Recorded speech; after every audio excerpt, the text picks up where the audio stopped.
saved money to buy ourselves. We personally bought it ourselves. Sound equipment and chairs to set up for a Friday night meeting. We were not allowed to have at that time Sunday morning meetings, so we had Friday night meetings. So every Friday, I would take off from my job, my work, and we would go over a little early, and I would take the chairs and set them up, and Colleen and Lauren would, do what they had to do to get everything straightened out, and it was just a routine until we got some help. For the first few weeks, it was just the three of us. So we're up there on a Friday night. This is in November of 1989, and it's pouring down rain, and I'm realizing this is not going to be fun. And back in those days, remember back in the days when you wore suits to church? Y'all remember that? I mean, I'm only 32 years old, so I'm trying to look older. So I've got a suit on and a tie, and I got my raincoat on, and I got my umbrella, and I'm out there carrying these chairs, about 6 or 8 of these chairs on my shoulder, down a hill, a muddy hill, to go into the daycare center, and my feet come out from under me. I slip on the mud, I go up in the air, the chairs go up in the air, I land on the ground, the chairs land on me. Now I'm sitting there for a moment. Colleen and Lauren hadn't seen this yet, they're still inside, and I'm just sitting there thinking, this cannot be you, God. Right here, I must be missing you. I'm covered in mud, pouring down rain. My outfit is all completely messed up.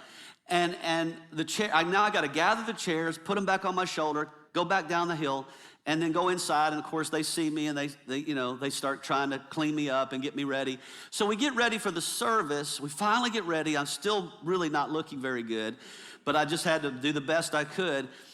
Colleen is the sound man and the worship leader.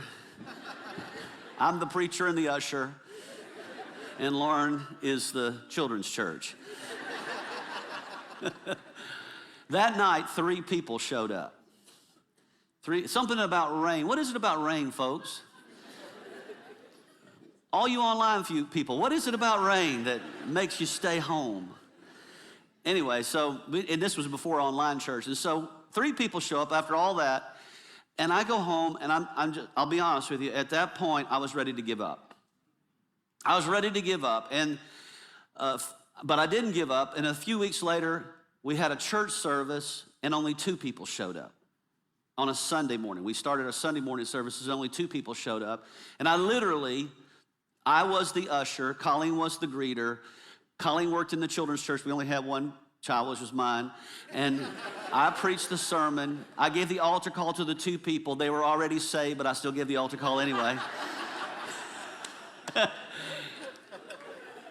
And I remember just after that, Colleen and I we were really discouraged, really down.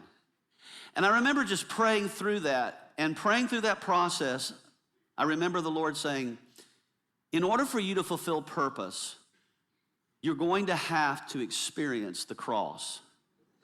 And there is no real meaning and purpose in your life until you've gone through the cross experience.